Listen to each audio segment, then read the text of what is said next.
Ця країна однозначно нас вразила своїми неповторними краєвидами, багатою історією, технологічними досягненнями та культурним розмаїттям. І тут капець як гарно.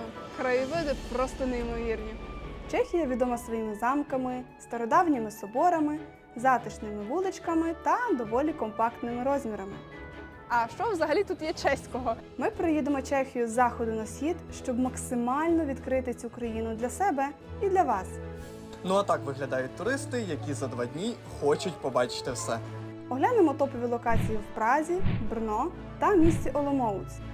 Ми обрали ці 3 міста, оскільки вони представляють різні аспекти чеської культури і історії, дозволяючи нам отримати повніше уявлення про цю чудову країну. І подивитися на місто трошки з іншого кута. Поговоримо про глибокі історичні зв'язки з Україною та що об'єднує нас зараз.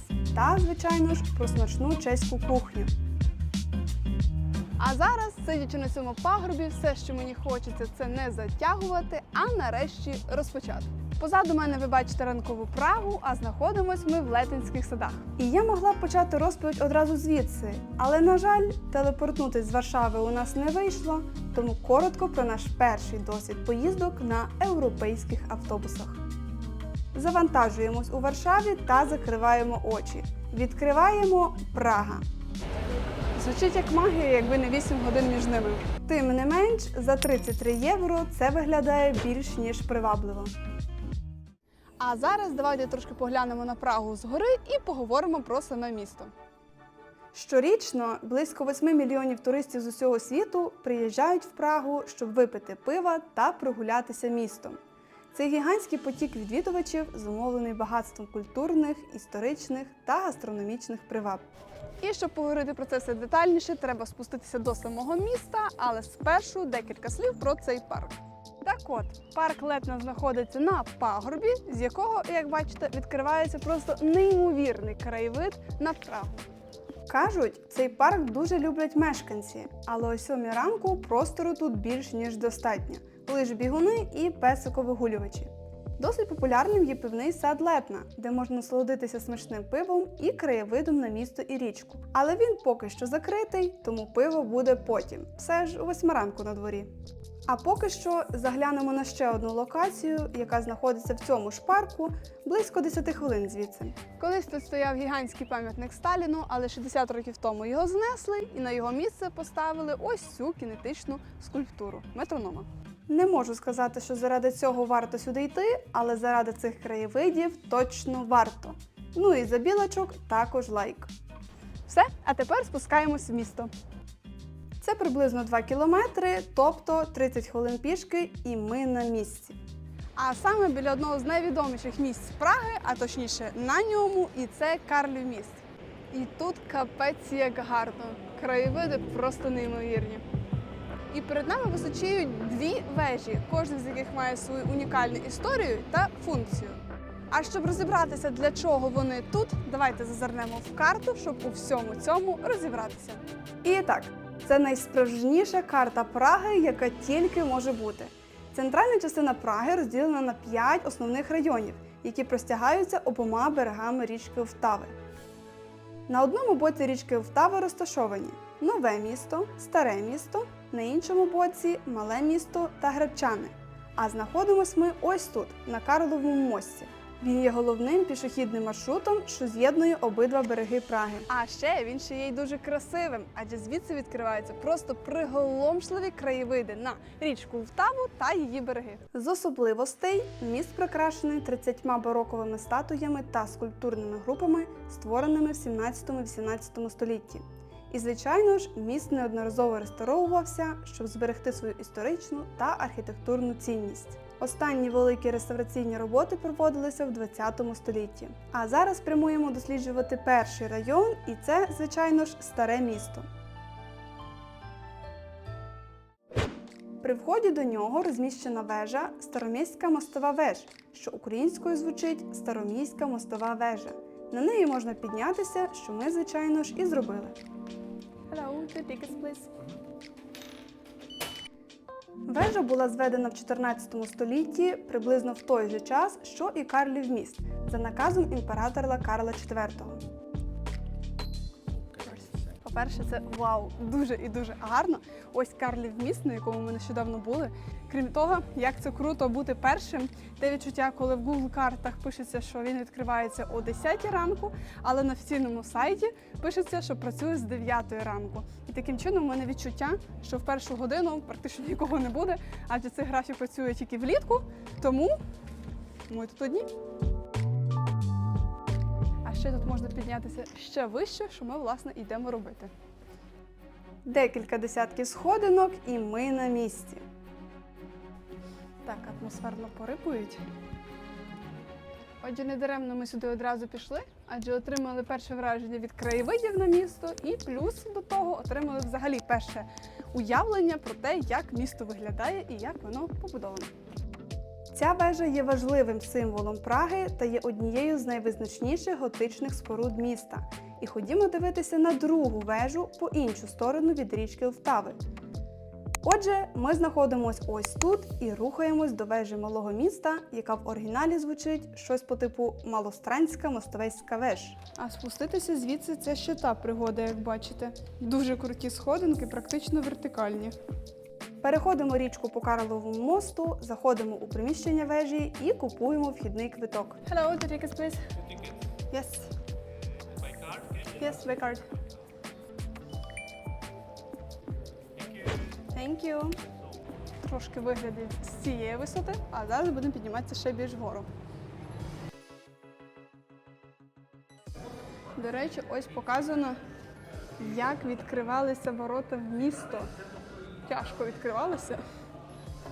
Архітектурно вежа представляє собою кам'яну споруду з деякими готичними елементами, хоча вона також пройшла кілька реконструкцій у бароковому стилі.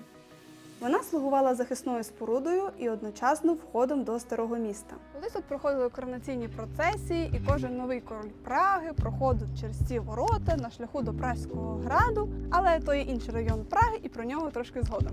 Загалом круто відвідати обидві вежі, адже одна знаходиться в старому місті, інша в малому, і вигляди дещо відрізняються, тому прикольно побачити обидві. Знову декілька сотень сходинок, але трошки зручніших, ніж попередні. І ще цікава штука, якщо приходити в першу годину після відкриття, то буде знижка 50%. І це написано тільки на сайті, тому беріть до уваги. А зараз трошки туристичних порад. Нікому не секрет, що для того, щоб подорожувати за кордоном, потрібно мати туристичну страховку. А найшвидше і найзручніше це зробити у мобільному застосунку Hotline Finance. Тут просто гігантський список страхових компаній з оцінками і відгуками. Ви можете порівняти пропозиції та вибрати найвигідніший для вас варіант. А ще у нас є для вас промокод «Попутні» на 10% знижки на турстраховку від будь-якої страхової компанії на Hotline Finance. А посилання на застосунок і промокод лишаю в описі під цим відео. А далі сталася подія, яка в народі називається сніданком. І одразу після Староміської вежі логічно піти на Староміську площу, яка знаходиться зовсім поруч. Ця площа існує вже понад 600 років і є головною площею Старого міста. Це перше місце, куди біжать всі туристи. І моя улюблена рубрика «Тут надто людно», а як інакше, туристичний сезон. Староміська площа відома своїм астрономічним годинником, який розташований на фасаді Старої ратуші. І щогодини тут збираються ось такі натовпи людей, щоб побачити, як фігурки апостолів і смерть виконують свій знаменитий танок. Як на мене, це виглядає моторошно, але натовпи людей вважають інакше. А ще на вежу астрономічного годинника можна піднятися, але коштує це все діло 500 гривень, а ми вирішили, що з нас уже досить виглядів з веж, що ми бачили поруч, тому йдемо далі. Тут на центральній площі проводяться чимало екскурсій різними мовами, в тому числі і українською. А особливо технічно прогресивними виглядають ось ці екскурсії з віртуальною реальністю. Мені стало цікаво, скільки ж це коштує, і офіційний сайт каже, що 27 євро. А як ви ставитесь до віртуальної реальності, як до способу побачити історичні об'єкти такими, якими їх побудували, без реставрацій? Коротко про туристичні центральні площі. Кафе італійське, бар ірландський, а що взагалі тут є чеського? Мабуть, місцеву кухню треба шукати десь в інших районах і сподіваюсь, ми її знайдемо. все ж таки, яка ж тут класна атмосфера. В принципі, якщо взяти порівняти два старих міста різних міст, то вони будуть абсолютно різними. І якщо з першого погляду здається, та що там старе місто Братислави, Праги, Варшави, вони всі однакові, то ні, насправді, якщо добре вдивитися всі ці деталі, то це абсолютно про різні стилі і різні епохи. Також на Староміській площі розташована велична церква Богоматері перед Тином з її високими готичними шпилями. І взагалі, шпилі – це невід'ємна і найпопулярніша ознака Праги. Незважаючи на велику кількість церков у містах і селах, Чехія вважається однією з найменш релігійних країн світу. Одна статистика каже, що близько 50% чехів вважають себе атеїстами або не визначилися з віросповіданням. І також тут є статуя Яна Гуса, релігійного реформатора та мученика. Вона нагадує про багату історію Чехії. І ця статуя стала символом чеської незалежності та свободи. Загалом мені тут дуже подобається, оскільки тут все пішохідне. І хоч людей доволі багато, якщо трошки відійти від центральних площ, десь загубитися в вужчих вулицях, то стає взагалі комфортно і можна дійсно насолодитися всією цією красою. А перед тим, як іти до іншого району під назвою Мале місто, йдемо до останньої локації в Старому місті. І це Порохова вежа, або чеською Прашна брана. Вона розташована в самому центрі Праги і є одним з найвідоміших символів міста. Її збудували в 16 столітті, і вежа слугувала одним з 13 входів у Старе місто. Ну і звичайно ж, як і всі вежі, вона також мала оборонне значення. Порохова вежа виконувала не тільки оборонну функцію, а також мала важливе церемоніальне значення. Адже вона була початковою точкою королівського шляху до Празького граду. Цей шлях пролягав через Старе місто, Карлів міст і закінчувався в Празькому граді. Одна з легенд каже, що в часи війни ця вежа слугувала сховищем для цінних паперів і скарбів. Адже її товсті стіни робили її супернадійним місцем. Прага – це єдине велике місто Європи, яке не зазнало бомбардувань внаслідок Другої світової війни, тому багато історичних будівель в центрі стоять в тому ж вигляді, в якому вони були зведені. І взагалі, Чехія – це країна архітектури. Бароко, готика, ренесанс, романський стиль, класицизм, модерн, кубізм, функціоналізм і навіть архітектура епохи комунізму – все це представлено по всій країні. Тепер переходимо до нового міста і почнемо з його головної площі – Вацлавської. Вона є одним з найбільш знакових і жвавих міст чеської столиці. Вацлавська площа була закладена в 14 столітті за часів правління уже відомого нам короля Карла IV. Спочатку вона мала вигляд довгого ринку для торгівлі кіньми і відома була як кінський ринок. А пізніше саме тут відбувалися ключові моменти під час Оксамитової революції 1989 року. Вона й спричинила падіння комуністичного режиму в Чехословаччині. Площа була місцем збору тисяч людей, які вимагали свободи та демократії, як і ми, українці, протягом всієї нашої історії. І, до речі, цікавий факт – Чехія займає 7-е місце в світовому рейтингу найбезпечніших країн. При оцінюванні враховувалися різні фактори, такі як соціальна ситуація, толерантність, економічна стабільність, психологічний стан жителів та присутність культурних заходів. А зараз рухаємось по іншу сторону від Карлового мосту до Малого міста. І поки ми їдемо, давайте поговоримо про транспорт Праги. Трамвайна мережа Праги є однією з найбільших у світі, налічуючи приблизно 20 маршрутів. Оскільки багато трамвайних маршрутів проходять через центр міста, це також чудовий спосіб оглянути історичні райони Праги. Отже, ми в Малому місті, і розташоване воно на західному березі річки Влтава. І він є одним із найчарівніших районів Праги. Ну, а щоб трошки відпочити від міської метушні, йдемо на острів Стрілецький. Він знаходиться трошки південніше від Карлового мосту, між Малим та... А побачивши поруч прокат катамаранів, ми вирішили оглянути острів не з суші, а з води. Невеличка черга, 18 євро, і ми йдемо за кермо. Ну, або за педалі. Ну, загалом вирішили розважити себе і подивитися на місто трошки з іншого кута, а саме з річки. Взагалі котиться дуже легко, керується також. Ми якось в Франківську каталися, так там вліво означає вправо, а вправо означає вліво. Ми думали, так і має бути, а виявляється, це була особливість франківських катамаранів, тому що тут працює все більш логічно. Вправо значить вправо, а вліво значить вліво. Загалом покататися прикольно, але Прага зараз дещо похмура, тому картинка виходить не така, як хотілося б. Тому, поки ми тут відпочиваємо, давайте поговоримо про експатів, тобто іммігрантів. У Чехії проживає понад 500 000 експатів, що становить майже 5% населення країни.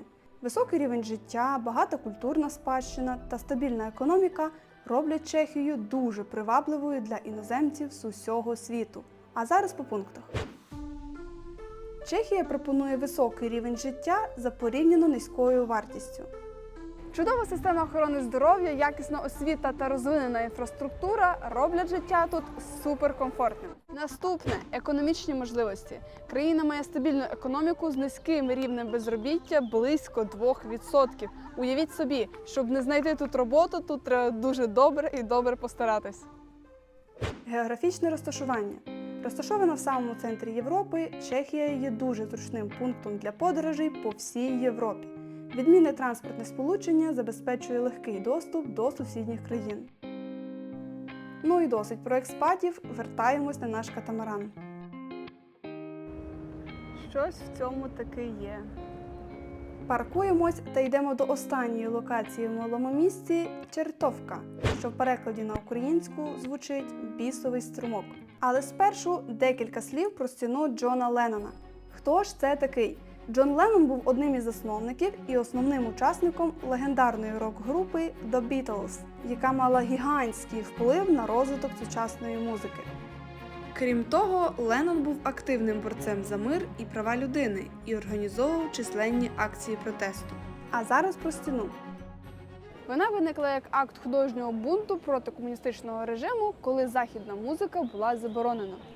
Комуністичний уряд неодноразово намагався замалювати графіті та стерти сліди протесту. Однак кожного разу, коли стіну очищували, нові малюнки та написи з'являлись знову. Падіння комуністичного режиму поклало край цим спробам. Ну і переходимо до бісового струмка, тобто каналу. Він був створений у середньовіччі, і його основна функція полягала в тому, щоб слугувати захисним ровом і також відводити воду з річки для забезпечення роботи місцевих млинів. Канал має довжину приблизно 700 метрів і відокремлює жваві вулиці малого міста від тихого та мальовничого острова Кампа. Існує загальновизнана істина. Знайти автентичну чеську кухню в Празі може бути справжньою проблемою. Традиційна чеська кухня не є такою популярною, як італійська чи мексиканська. Більшість людей не знають, чого очікувати, коли вони відвідують Прагу. Цікава річ, якщо ви хочете спробувати традиційну чеську їжу, то вам потрібно їсти в обід. Чехи часто їдять на сніданок щось просте і легку вечерю, а обід для чехів – це, безперечно, найважливіший прийом їжі. Тому заходимо у заклад з трушною назвою Поркс, що в перекладі означає «свинина», чекаємо своєї черги і заходимо. Ну і скажу пару слів про пиво. Пиво тут дуже смачне і, до речі, такий факт, що в Чехії випивають найбільше пива на душу населення. І я тепер розумію чому. Я замовила страву, що по опису та й по смаку також схожа на наші українські деруни. І не помилилася. А після цього переміщуємось в інший район Праги – Гречани. І це і є район навколо Празького граду, найбільшого замкового комплексу у світі. Його довжина становить 570 метрів, а ширина – 128 метрів. Історія Празького града починається в 9 столітті, і протягом століть він був резиденцією чеських королів та імператорів Священної Римської імперії. І цікаво, що зараз у цьому замку знаходиться резиденція президента Чехії. І ось декілька фото з візиту нашого президента в червні 2023 року. У межах цього комплексу знаходиться декілька значущих будівель і пам'яток. Перша – собор Святого Віта. Це величний готичний собор, де проходили коронації чеських королів, а також зберігалися королівські скарби. Ми прийшли до храму, але вхід був закритий. Зараз туди пускають тільки місцевих, які йдуть на службу. І, звичайно, вживу цей храм виглядає надзвичайно величезним і помпезним. А ми йдемо оглядати територію замку далі. Базиліка Святого Георгія – це одна з найстаріших церков у Празі, яка зберегла романський стиль. Сьогодні базиліка використовується не тільки як місце для релігійних обрядів, але як і концертний зал, де проходять музичні виступи завдяки її чудовій акустиці. Тут можна відкрити для себе приховані сади, історичні вулички, а також музеї та галереї, які зберігають безцінні культурні скарби. І, до речі, тут є золота вуличка Даліборки. Вона дуже така автентична, зі старими будиночками середньовічними, і по ній дуже приємно прогулятися і побачити, як раніше жили люди, і чому вона так приваблює туристів зараз. Це був один гігантський день в Празі. Зараз насолоджуємось напоями з видом на річку Втаву, і після цього було б круто прилягти десь в готелі, але наш номер знаходиться за 200 кілометрів від Праги в місті Брно. Тому їдемо до Празької автостанції, займаємо місця і вже за 2 години будемо у місті Брно. До речі, коштує це задоволення 8,5 євро, що є, як на мене, досить бюджетно. Поселяємось в готель, трошки справ перед сном і вже зовсім скоро заслужений відпочинок.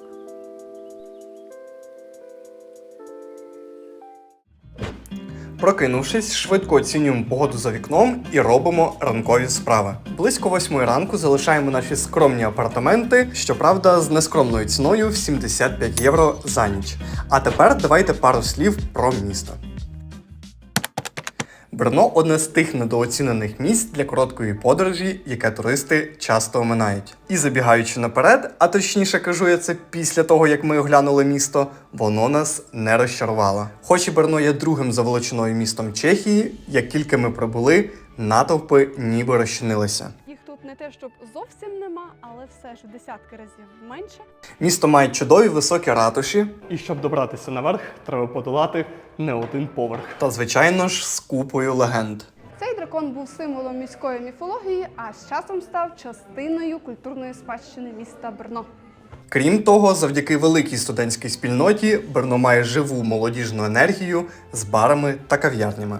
І зважаючи на те, що зараз ранок, чудовою ідеєю буде прогулятись територією замку Шлібберг. І йдемо ми до парку такою чудовою дорогою.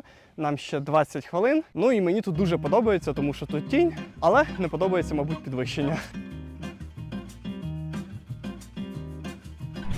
Взагалі, цей замок – це найтуристичніше місце в Брно. І, до речі, безкоштовне. І кажуть, що з замку відкривається найкращий вид на місто, що ми зараз і перевіримо. Недаремно він має чудову оглядовість. Замок Шлібберг був заснований у 11 столітті як фортеця для захисту міста Брно. Протягом віків він змінював своє призначення від військової фортеці до в'язниці та резиденції.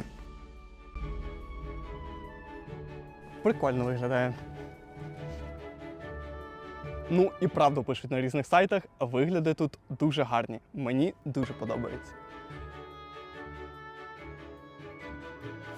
І як ми вже казали, в Чехії знаходиться найбільше замків, ніж у всій Європі. Приблизно 2000 штук.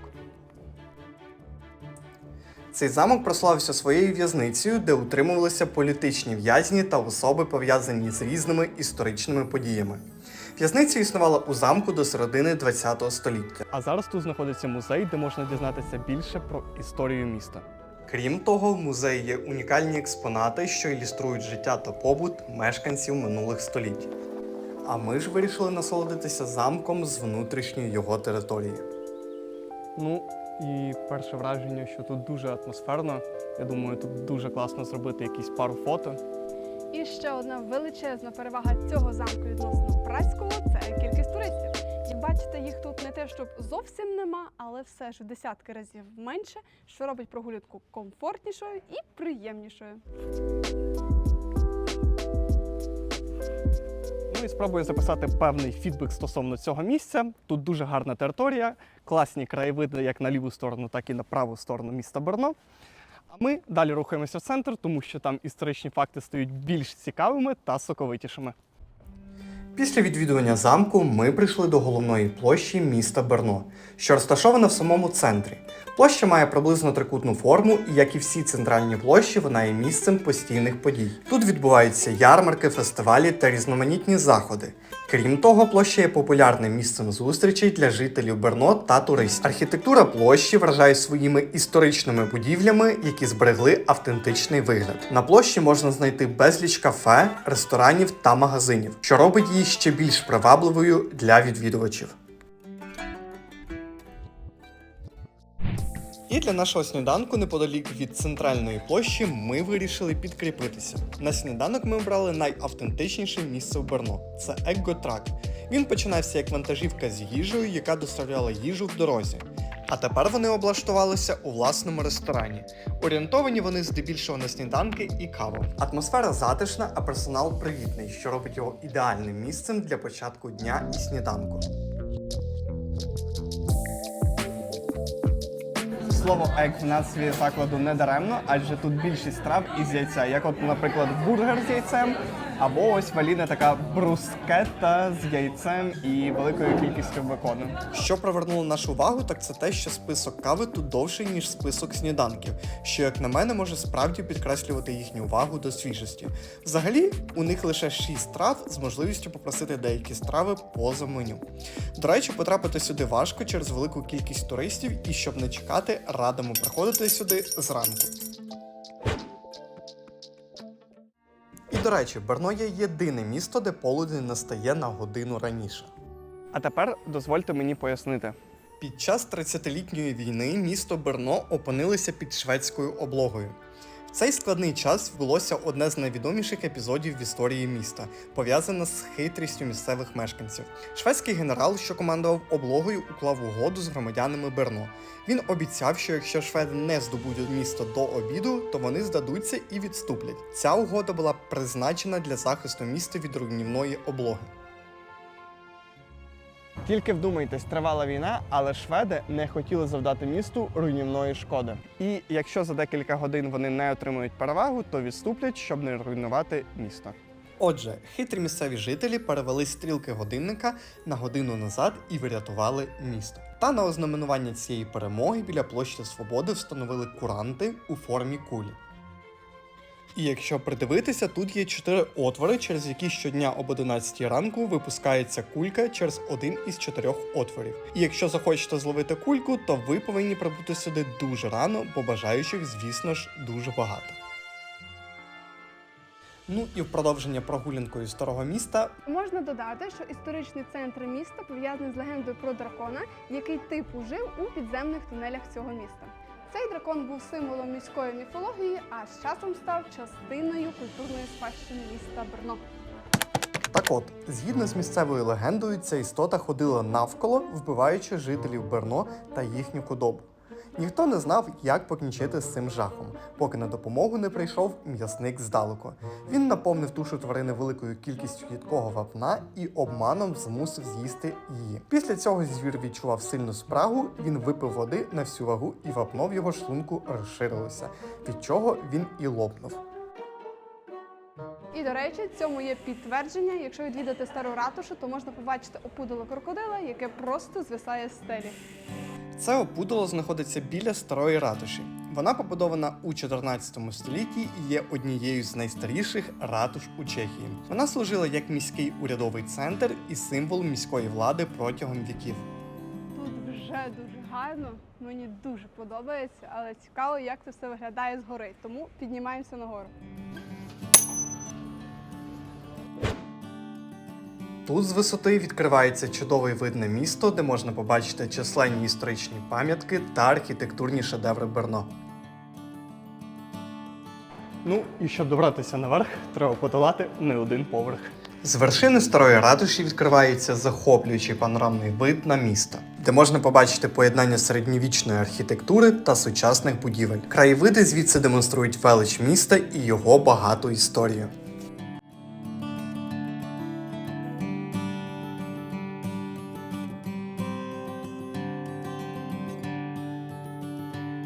А далі за допомогою ютубного монтажу переміщуємося з вершини ратуші прямо до собору. Цей собор є одним із найвизначніших архітектурних пам'яток міста. Розташований на пагорбі Петров, звідки відкривається захоплюючий вид на все Брно. А ще варто відзначити, що архітектура собору є поєднанням різних стилів, що додає йому такого особливого шарму. І, мабуть, як і усі старовинні собори, він пережив численні перебудови та реставрації. Всередині бароковий інтер'єр, неоготичні шпилі та фасад надають йому неповторного вигляду. Ну і, чесно кажучи, його масштаби дійсно вражають. А ще цікавості додає те, що тут знаходиться той самий дзвін, який б'є на годину раніше в пам'ять про історичні події. Крім того, тут також можна піднятися на одну з веж і насолодитися панорамою міста. Щоб швидко переміщуватись по місту, ми вирішили протестувати такі самокати. Загалом ок, свою функцію виконують. Правда, вартість їхня дорівнює цінам на таксі. А ви як ставитесь до самокатів?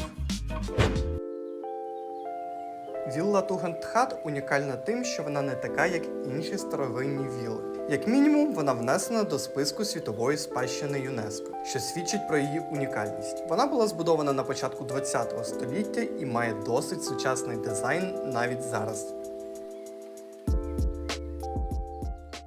І це взагалі було нетипово для того часу. Зокрема, поміж інших віл, ця виділяється принципом функціоналізму і величезними вікнами, які наповнюють будівлю світлом і додають своєї атмосфери. Проте нам не вдалося потрапити всередину через обмежену доступність квитків. Їх розкуповують іноді і за місяць вперед. До речі, квитки краще бронювати через головний сайт Брно. Ми лишимо його в описі. Загалом тут гарна територія, вхід на яку безкоштовний. До речі, ледь не забули про університети. Брно має найвищу кількість студентів на душу населення і є домом для найбільшого університету в Чехії. Чехія має один з найнижчих рівнів безробіття в Європі, що свідчить про ефективність системи освіти та навчання, яка підготовлює кадри відповідні до вимог ринку праці. Ну, якщо говорити про це, то варто згадати, що винахід контактних лінз присвячують чеському винахіднику, тому дякую йому за можливість мати альтернативу окулярам і інколи обходитись без них.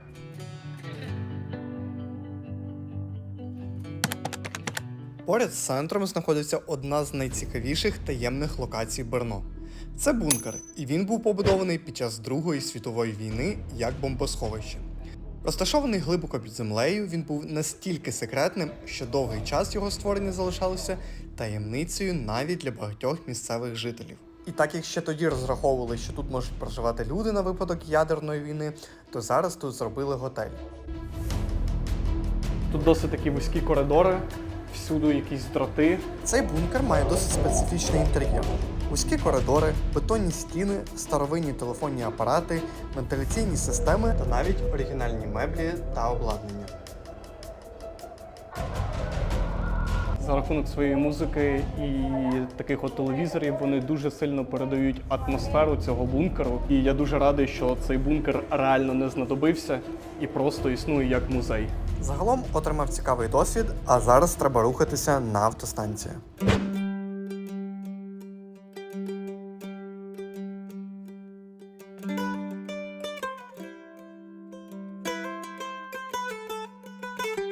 Загалом дуже зручно пересуватися такими автобусами, особливо коли весь час спиш. Щоб добратися від автостанції, вирішили скористатися громадським транспортом. У нас це був трамвай. Проїзд до центру тривав 20 хвилин і коштує 1 євро.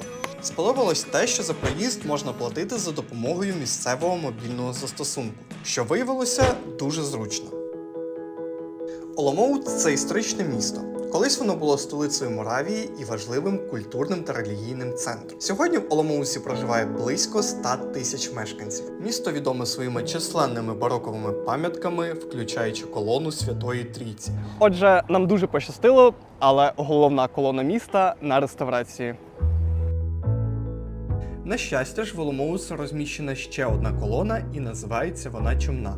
Розміщена вона на Нижній площі і побудована на честь чуми, яка вразила Оломоут на початку 17 століття. Тобто виходить, що ці колони – це певний такий захист від епідемії, принаймні так вважали місцеві, і будували їх. До речі, біля колони на Нижній площі щороку влаштовують велику ковзанку, і я обіцяю, що точно сюди взимку повернуся. Але не обіцяю, якої зими. До речі, в Оломouці існує поділ на верхню і нижню площу. Верхня площа є центральною та найбільшою площею Оломouца. Вона здавна була головним адміністративним і культурним центром міста. Тут розташовані найважливіші історичні пам'ятки та адміністративні будівлі. Також тут є барокові фонтани, які надають площі особливого шарму. Але про фонтани згодом. Щодо нижньої площі, то вона розташована нижче по схилу від верхньої площі, ближче до річки Морава. Вона також має своє історичне значення, хоча і менш помпезне, ніж верхня площа. Зараз тут багато кафе та ресторанів. Поділ вже на верхню і нижню площу був стандартом для всіх європейських міст того часу. Адміністративні та релігійні центри часто розташовувалися на підвищеннях, символізуючи їхню важливість і владу. Ну а так виглядають туристи, які за 2 дні хочуть побачити все. О, Ярослав, ідемо сюди. Викотівська вуличка. Круть. Мені здається, ми таких ще не бачили в Оломouці, так? А я помітила таку особливість, що тут вивіски закладів у стиль фасаду. Якби ж так кругом робили, то було б взагалі супер. А далі на нижній площі вирішили підкріпитися. У мене тут качка, галушки, що доволі функціонально для того часу. Ну і в принципі не можу назвати цю їжу прям супер смачною, але як для того, щоб зануритися максимально в ті часи. Загалом, не те, щоб мене підкорила чеська їжа, але можливо це через брак досвіду смакування місцевих страв. Напишіть ваш досвід з чеськими стравами та що варто спробувати.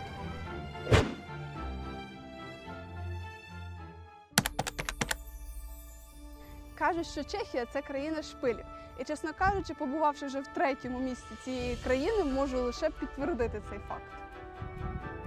Вежа собору становить 100 метрів і є однією з найвищих церковних веж у Чехії. Її можна побачити здалеку, і вона домінує над горизонтом міста Оломouc. Собор Святого Вацлава був серйозно пошкоджений під час 30-літньої війни, але його відновили в 19 столітті.